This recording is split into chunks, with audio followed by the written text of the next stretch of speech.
at Sundance. We are back.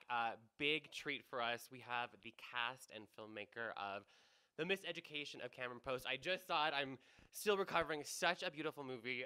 Chloë Grace Moretz, Sasha Lane, Desiree Akovat, and John Gallagher Jr. I mean, okay, the world has just seen the film.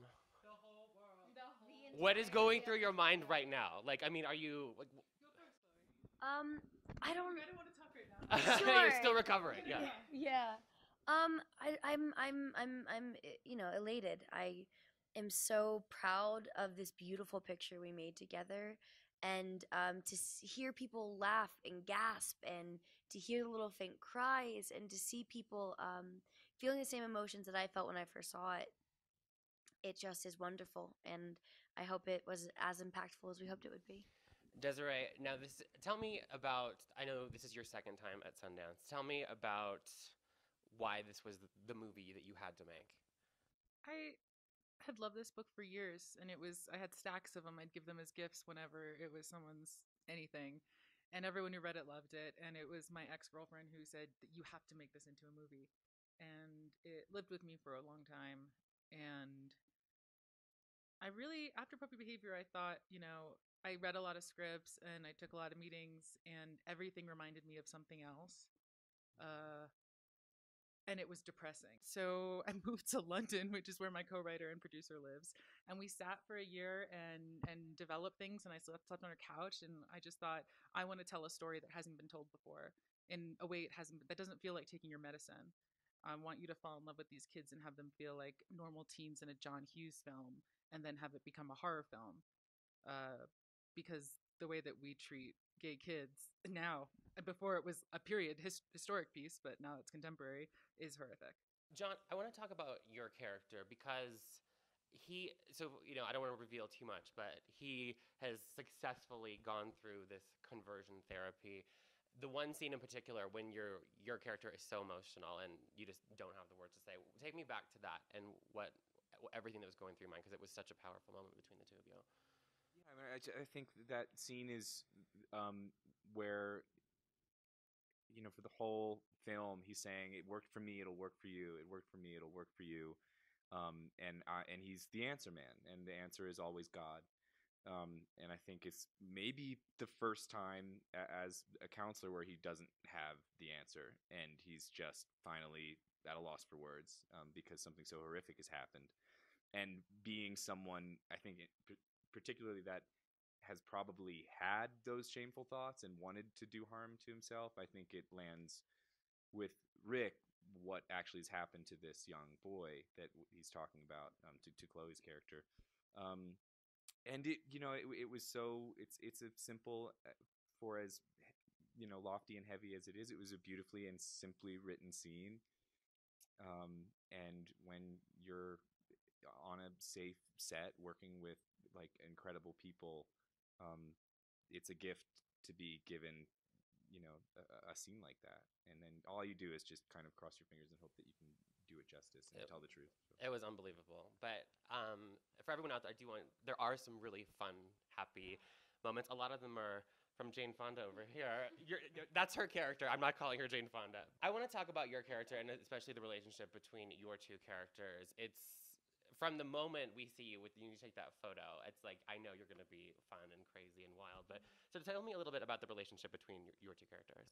I think I just kind of like, I see her arriving, and I just take her under my wing, kind of. Yeah. Like between me, her, and Adam, we just form this bond, and I feel like I'm the one who's kind of like, all right, this is us. We got this. And yeah, the mama bear, the glue, and just kind of keeping it all together and like making some sick jokes to just kind of like stop us from crying. Yeah, like don't cry, just Chloe, I know this is really a passion project for you.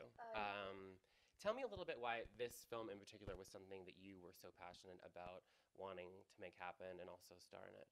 Well, I'd taken a break from my career for about a year, and I kind of stepped back to try and figure out what I wanted to do and what message I wanted to put out. And obviously in the forefront of my mind forever since I was a young girl, I have 2 gay brothers in my family. And so just, advocating for the LGBTQ community was, a no-brainer for me, always. And when this kind of break I took in my career, I realized that I wanted to start to make more poignant messages and start to do movies that are impactful without them feeling like taking your medication. The film being taken place at the Gay Conversion Therapy Center is the most high stakes version of what most queer people feel when they come out. And it works for the sake of this narrative, but I don't think you need to have been sent to a gay conversion therapy center to feel completely vilified in your own home and uncomfortable. And it's the story of kids, like, to me, it's the story of homeless queer teens. And building a family of friends that can replace what you lose when you come out or get caught. When I came out, it was absolutely terrifying and super isolating, and that's something that's interesting to me in films. When I seeing horrific things depicted in film growing up, it was always like, well, if they don't beat you, then it's not abuse. But there are subtle forms of abuse. And just like in the worst moments of your life, sometimes you'll just laugh hysterically. Sometimes the funniest thing will happen in the most miserable times. It's not so black and white, and that's what I wanted to explore with this film. I want to just end quickly, go around and just tell us all like one little tidbit that you want everyone out there to take away from this film. If it's just one thing. Kind of what Chloe said earlier, which was that I didn't realize that this was still happening until I read this script and started working on this film. I thought we've evolved and we don't practice such a cruel and archaic thing. And it was really shocking to try to come to terms with the fact that this still exists. And it's only, what, 9 states that... Yeah, I think it was a statistic. Yeah. It was 9 states, and then New Hampshire just voted 2 weeks ago against banning it. Yeah. So it's still legal. It's still happening. It's only in the states that it is illegal, and it's only legal for minors. That's crazy. Sasha? I think maybe perspective, like what you were saying about black and white. It's not so black and white. Just like it's such a horrible thing. What we're discussing, but I feel so much for like your character Rick. You know, you find yourself being like, it truly isn't so black and white because these people truly believe that their intentions are the best, and then who knows when they start finding themselves thinking, wait, what is right and wrong? And that's mostly what I like took from that. Yeah. Any last other words of wisdom? Yeah, sure. Yeah, I just say that I think that I hope that people take away from this movie the fact that sometimes you're born into a family or you're put into a part of society when you're growing up that you feel very isolated and you feel alone. And as you grow up, and what happens in this movie is you can find your groove, you can find your people, and you can find your family. And it doesn't have to be what you're born into. It doesn't have to be what you're placed around. You can find happiness and love wherever. Right next to you right now. Find it. Right there. With my baby Tasha, baby Sauce.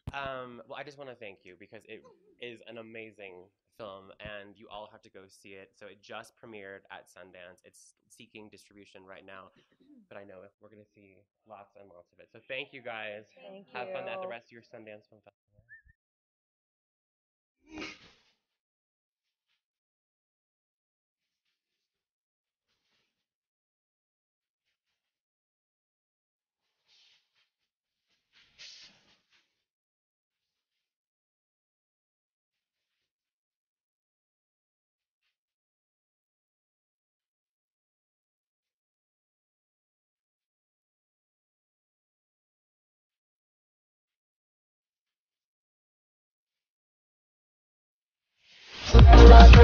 Talk about the new Inventor that we got. Everything I went through, you was standing there by my side. And now you gon' be with me for the last ride. Now you gon' be with me for the last ride. It's been a ride, got your way.